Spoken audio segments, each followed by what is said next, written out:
The couch, always behind the couch, under the table, the closet under the stairs. 3 places to run, 3 places to hide. Every time the voices would rise, I'd run to the closest sanctuary, and thank God I was small enough to fit in. Dad, he told me to call him Sir. No, Dad. She told me to call her Hannah. She was so pretty when she slept. She was so pretty when she was happy.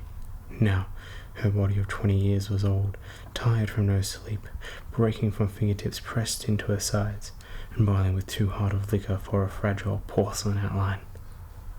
After every uproar, every tear by her, and every bottle by him, they would come looking. Her, happy to see him turn his malice towards me. Him, happy to turn his malice away from himself. I was a 6-year-old pathetic coward. Sir, I would say. My eyes would wander to Hannah with frightened curiosity. What had I done? They called me Henry at school.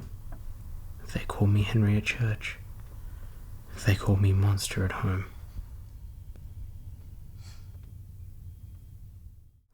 After black, they would confine me to my room, a tiny room with one window, where the words said earlier would form long sentences and wrap around in a circle above my head, like those music boxes loving mothers would play.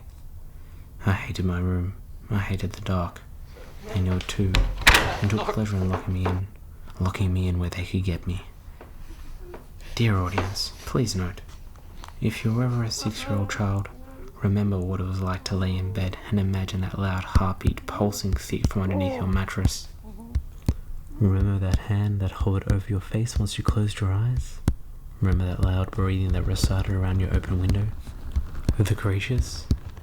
To a child it is horrid. To an adult it is a memory that most barely remember.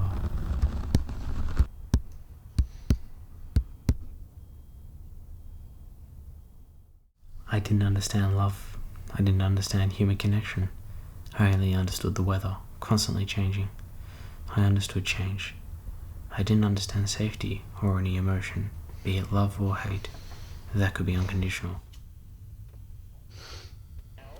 I was at my 2nd year of college. I was striving to be a writer. I didn't trust the crowds.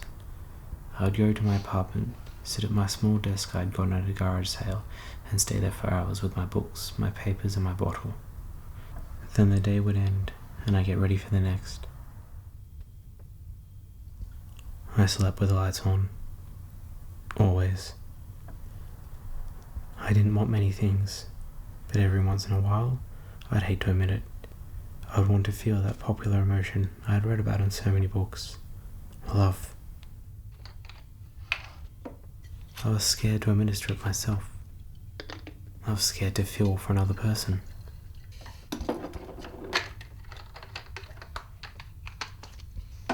So things happened. On the walk to my apartment, I saw a girl in a red sweater. I pardoned her and asked if she knew where Rebecca Street was.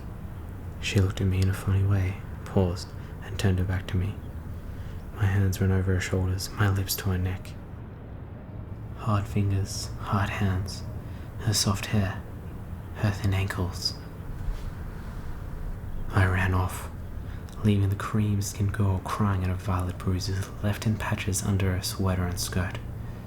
I had been born of glass, but now I felt only apathy, no regrets, but still, that hard human pain that is there when you know you've done a terrible trespass.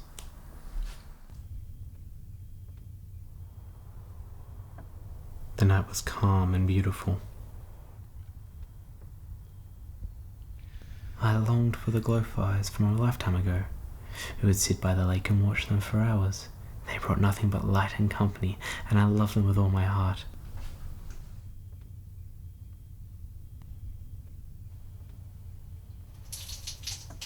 I doused myself with the remaining kerosene I kept by my desk, which I'd use as a denaturant for my alcohol.